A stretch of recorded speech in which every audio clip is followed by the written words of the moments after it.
پرانے وقتوں کی بات ہے کہ ایک بادشاہ کے دربار میں ایک اجنبی حاضر ہوا اور بادشاہ سے نوکری کا طلبگار ہوا۔ بادشاہ نے جب اس کی قابلیت دریافت کی تو اس نے بتایا کہ وہ سیاسی آدمی ہے۔ سیاسی کا مطلب ہے عربی میں کہ افہام و تفہیم سے مسئلے کا حل نکالنے والا اور معاملہ فاہم۔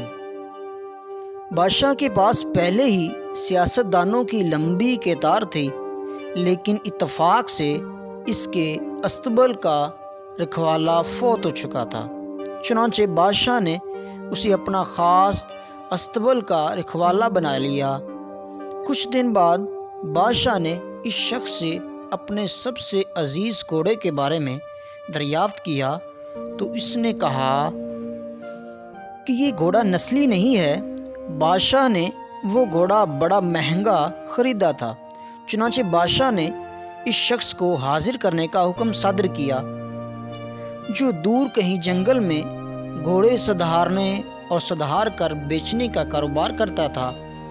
جب وہ شخص حاضر ہوا تو بادشاہ نے اس شخص سے دریافت کیا، کیا تم نے مجھے یہ گھوڑا خالص اور نسلی کہہ کر بیچا تھا؟ لیکن یہ تو نسلی نہیں ہے۔ اس شخص نے جواب دیا کہ بادشاہ سلامت، گھوڑا ہے تو نسلی، لیکن اس کی پیدائش کے وقت اس کی ماں مر گئی تھی۔ چنانچہ یہ گھوڑا ایک گائے کا دودھ پی کر اور اسی گائے کے زیر سایہ پلا بڑا ہے اور بچپن اس نے گائے کے ساتھ ہی گزارا ہے۔ بادشاہ نے اس شخص کو رخصت کیا اور اپنے استبل کے رکھوالے کو بلا کر پوچھا، تم کو کیسے پتا چلا کہ یہ گھوڑا اصلی نہیں ہے؟ اس نے جواب دیا کہ گھوڑا جب گھاس کھاتا ہے تو سر نیچے کر کے گایوں کی طرح گھاس کھاتا ہے، جبکہ نسلی گھوڑا گھاس منہ میں لے کر سر اٹھا لیتا ہے۔ بادشاہ اس کی فراست سے خاصا متاثر اور حیران ہوا اور اس کے گھر میں اناج، گھی اور پرندوں کا اعلیٰ گوشت بطور انعام بھجوایا۔ اس کے ساتھ اس کو اپنی بیگم کے محل میں تعینات کر دیا۔ کچھ عرصہ گزرنے کے بعد اس نے اپنے مصائب سے اپنی بیگم کے بارے میں رائے مانگی تو اس نے جواب دیا کہ اس کے طور اطوال تو ملکہ جیسے ہیں، لیکن شہزادی کسی بادشاہ کی بیٹی نہیں ہے۔ یہ سن کر بادشاہ کے پیروں تلے سے زمین نکل گئی، کیونکہ اس کی بیوی ایک بادشاہ کی بیٹی تھی۔ بادشاہ نے اپنے حواس درست کیے اور اپنی ساس کو بلایا اور معاملہ اس کے گوش گزار کیا۔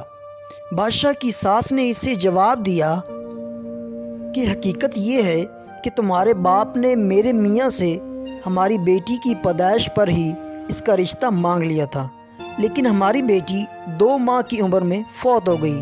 چنانچہ ہم نے تمہاری بادشاہت سے قریبی تعلقات قائم رکھنے کے لیے اس بچی کو اپنی بیٹی بنا لیا اور اس کی پرورش کر کے تمہارے ساتھ اس کی شادی کر دی۔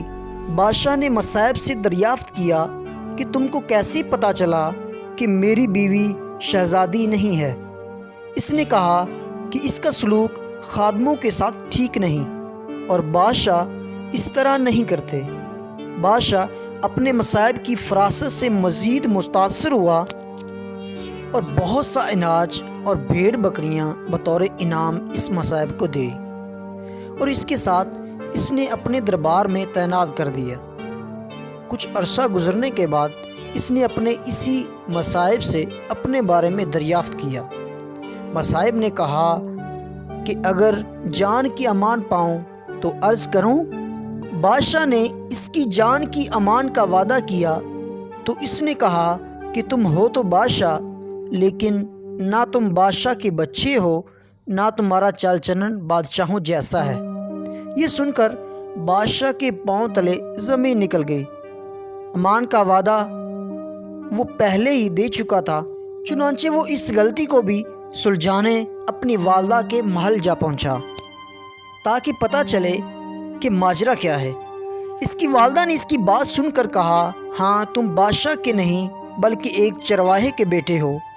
بادشاہ نے مصائب کو بلایا اور اس سے پوچھا کہ تمہیں کیسے پتہ چلا کہ میں بادشاہ کا بیٹا نہیں ہوں۔ مصائب نے بادشاہ کو جواب دیا کہ بادشاہ جب کسی کو انعام و اکرام دیا کرتے ہیں تو ہیرے، موتی اور جواہرات کی شکل میں دیتے ہیں، لیکن تم جب بھی کسی کو انعام و اکرام سے نوازتے ہو تو اناج اور بھیڑ بکریاں اور کھانے پینے کی چیزیں عنایت کرتے ہو۔